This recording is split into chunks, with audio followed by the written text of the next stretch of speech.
Hi, and welcome back to Smarter This Summer. Thanks for joining us. We have a fantastic video for you today with a lot of tips.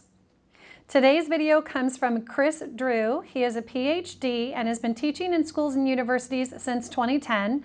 Currently, he teaches about early childhood development at Swinburne University. He also writes about teaching, learning, and child development on his personal blog, The Helpful Professor, so you can find him at helpfulprofessor.com. Let's take a look at Chris's video about encouraging play and the importance of encouraging play in kids.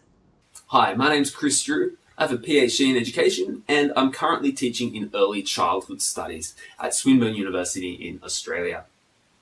What I want to talk to you about today is some of the benefits of encouraging your children to play as much as possible over the summer.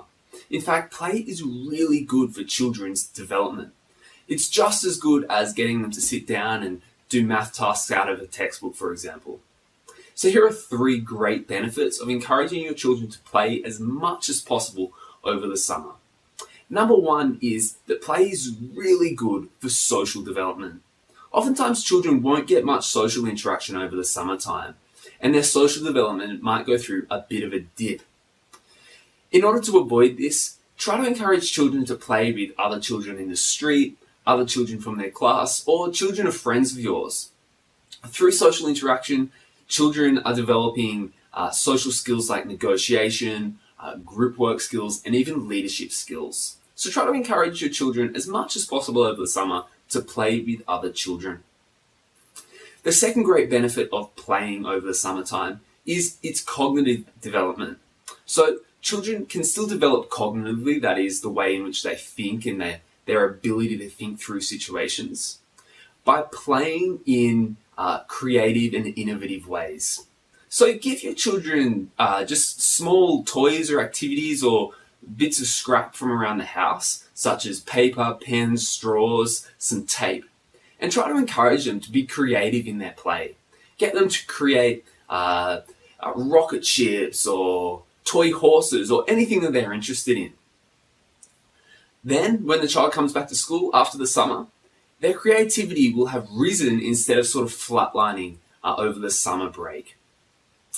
And the third thing that's really good about play is developing bravery and confidence.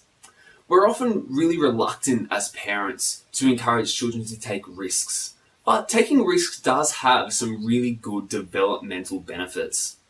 One of the great developmental benefits of taking risks is that children do become a lot more confident. If children take risks and they see themselves succeeding, they're more likely to take more measured risks in the future.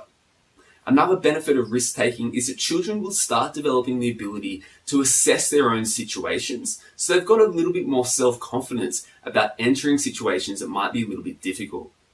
Now, you don't have to give children really risky activities during their play, but it might just be small things that both you and your children are a little bit comfortable with them doing, such as riding bikes down steeper slopes than they're used to, or maybe climbing a tree another couple of branches higher than they're used to with some appropriate adult supervision. So hopefully they've given you a couple of little benefits of play in this little talk, and maybe a couple of ideas about some things that you can get your children to do, like playing with other children on the street, giving them just equipment lying around the house and getting them to be creative in their play. And thirdly, of course, trying to get them to go outside of their comfort zone a little bit while they're playing. And those 3 little steps will help your children come back to school after the summer break feeling confident that they've still been developing socially and cognitively over the break. Chris, thank you so much for sharing that video. Play is such an important part of childhood, and I think that sometimes with today's busy lifestyle and all the electronics, it's really easy to forget about that. So thanks for the reminder. We really need it. Please join us on social media. Be sure to comment and post videos of your own if you have any ideas on how you encourage your children to play. You can also use the hashtag #SmarterThisSummer so we can find you and find where you're posting and share on your social media. Be sure to share with your friends, and remember that this is fun and encouraging tips. It's not regimented. If there's anyone that you think can benefit by joining us for Smarter This Summer, please just forward an email and we'll get them on the list and they can start watching videos and uploading their own tips as well. I'm Liz Weaver from Learning Success, and in case nobody's told you yet today, today, you're an amazing parent. Thank you for showing up and doing the work, doing what it takes to help your child embrace their brilliance and unleash their potential. I'll see you in the next video.